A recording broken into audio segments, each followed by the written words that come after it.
Պարոն նախարար, այդ նույն ամբիոնից ամիսներ առաջ ելույթներ էին հնչում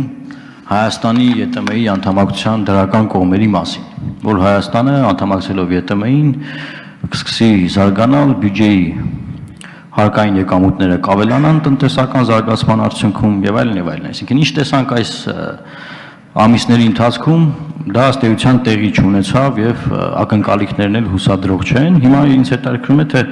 16 թվականին ինչ ակնկալիքներ ունենք, ինչ հաշվարկներ կան եւ մյուս հարցը կապված է արտաքին պարտքի հետ։ Ես ձեզ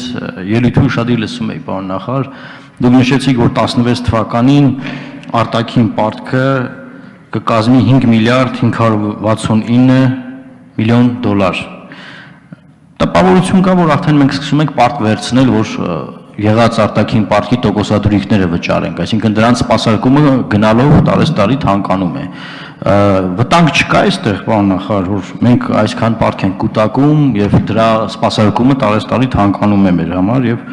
վերջը ոնց է լինելու այս առումով։ Նաեւ 16 թվականին ինչքան ունենք վճարելու,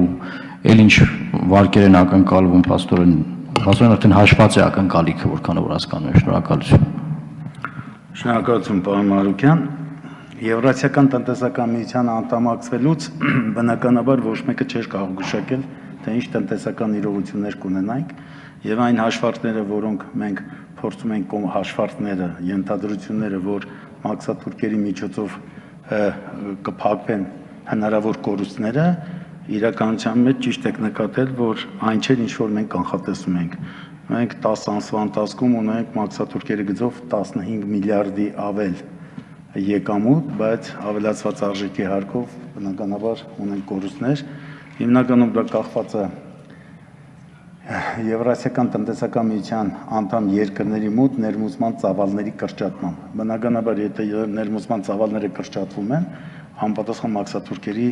եւ ուրեմն ներմուծումների ծավալները կրճատվում են։ Ռուսաստանում 40% ներմուծման ծավալը կրճատվել, մեր մոտ երրորդ երկրներից 41%։ Այս տնտեսական իրողությունները արտաքին տնտեսական գործոններից են։ Մենք դրա վրա որևէ ազդեցություն բնականաբար չենք կարող ունենալ եւ ամենակարևորը մենք պետք է դա ֆիքսենք եւ դրան adekvat համապատասխան վերաբերում ենք ցույց տանք, որպեսզի մենք կարողանանք զսպել այդ ռիսկները։ Մենք հիմա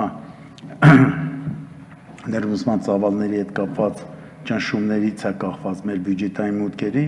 եւ ուզում եմ առիթը բաճտով նշեմ, որ ԵՏՄ անդամ երկրներից միակ երկիրն ենք, որ մենք չենք հասել դեռ սեկվեստրի դուրը։ Ինչի համար, որովհետև մենք կարողանում ենք ներքին ռեսուրսների հաշվին զսպել, բայց դա անվերջ չի կարա տեղի ունենա, եթե այս բացասական միտումները շարունակվեն։ Երկրորդ հարցը արտաքին պարտքի հետ կապված։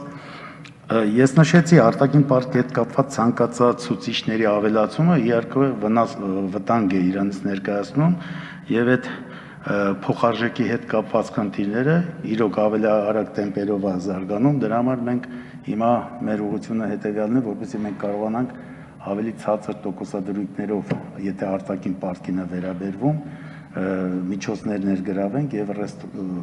փոխել այդ ամբողջ ուրեմն սխեմաները, այդ նպատակին էր նաեւ եվրոբոնդերը, որը մենք ժամկետը երկարացնենք, ճիշտ է տոկոսադրույքը ինքը բարձր էր, բայց երկար հատվածի համար մենք փոխեցինք, որ բեռը պետության վրա մենք ավելի թուլացնենք, բայց կախված տնտեսական իրողություններից նաև ներքին եւ արտաքին պարտքի տոկոսադրույքները մեր համար պետքա լինեն կառավարելի։ Դուք ճիշտ եք նկատում, որ ռիսկեր այստեղ մենք ունենք, բայց մենք պետք է հենց խնդիրը նայել, որ կարողանանք այդ ռիսկները զսպել։ Արձագանքի համար Էդմոն Մարուկյան։ Շնորհակալություն, պարոն նախարար։ Որքանով որ ես հիշում եմ, մենք պետք է տարեկան մոտավորապես 200 միլիոն դոլարի չափ կամ ավել գումար ստանայինք ԵՏՄ-ից։ Հիմա այս տարի մենք այդ գումարը ստանալու ենք, թե դա վերանայվում է, վերանայվել է եւ մյուս տարվա ակնկալիքները։ Շնորհակալություն։ Ես նշեցի, պարոն Մարուկյան, մենք ունեցել ենք 10 ամսվա կտրվածքով անցած տարվա համեմատությամբ, անցած տարի մենք ունեցել ենք 48 միլիարդ մաքսատուրքի պետական բյուջե մուտք։ Այս տարի ունենք 15 միլիարդով ավել։ Բնականաբար մինչև տարվա վերջ հաստատ չենք ունենա այդ գումարները։ Ես նշեցի, դա կախված է ամբողջ ԵՏՄ-ի միությունում ներմուծման ծավալների կրճատմամբ։ Մաքսատուրքերը ձևավորում են ներմուծումից։